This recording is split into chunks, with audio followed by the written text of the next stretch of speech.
न्यायियों की पुस्तक 5वां अध्याय। कुल वचन 31।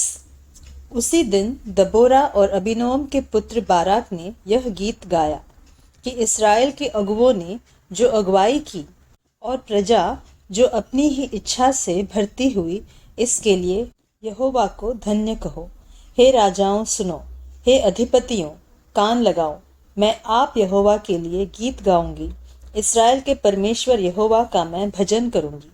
हे यहोवा, जब तू सेईर से निकल चला, जब तूने एदोम के देश से प्रस्थान किया, तब पृथ्वी डोल उठी और आकाश टूट पड़ा, बादल से भी जल बरसने लगा।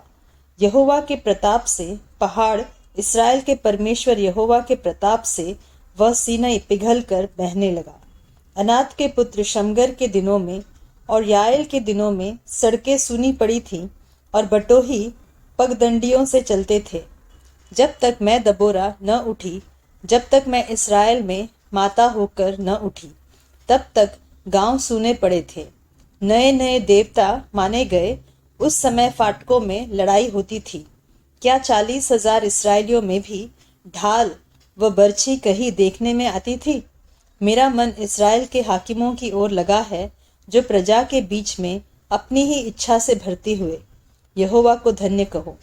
हे उजली गधियों पर चढ़ने वालों, हे फर्शों पर विराजने वालों, हे मार्ग पर पैदल चलने वालों, ध्यान रखो। पनघटों के आसपास धनुर्धारियों की बात के कारण वहां वे यहोवा के धर्ममय कामों का, इस्राएल के लिए उसके धर्ममय कामों का बखान करेंगे। उस समय यहोवा की प्रजा के लोग फाटकों के पास गए।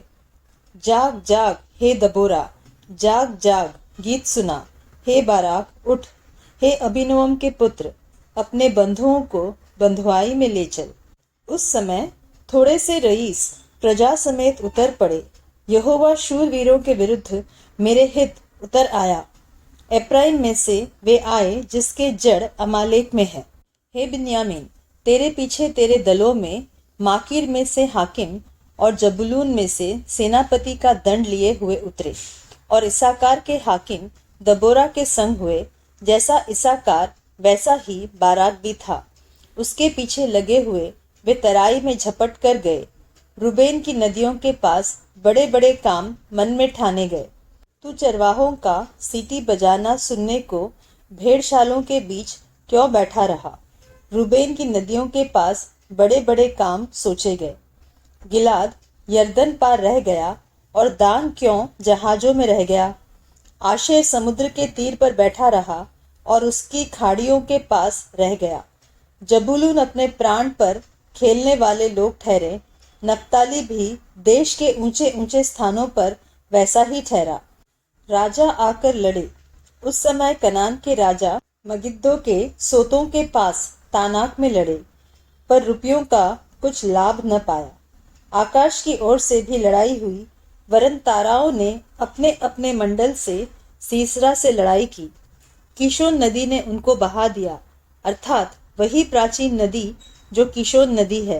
हे मन, हियाव बांधे आगे बढ़। उस समय घोड़े के खुरों से टाप का शब्द होने लगा। उनके बलिष्ठ घोड़ों के कूदने से यह हुआ। यहोवा का दूत कहता है कि मेरोज को शाप दो, उसके निवासियों को भारी शाप दो, क्योंकि वे यहोवा की सहायता करने को, शूरवीरों के विरुद्ध यहोवा की सहायता करने को न आए। सब स्त्रियों में से केनी हेवेर की स्त्री याएल धन्य ठहरेगी। डेरों में से रहने वाली सब स्त्रियों में वह धन्य ठहरेगी। सीसरा ने पानी मांगा, उसने दूध दिया। रइयों के योग्य बर्तन में वह मक्खन ले आई। उसने अपना हाथ खूंटी की ओर, अपना दाहिना हाथ बढ़ई के हथौड़े की ओर बढ़ाया और हथौड़े से सीसरा को मारा।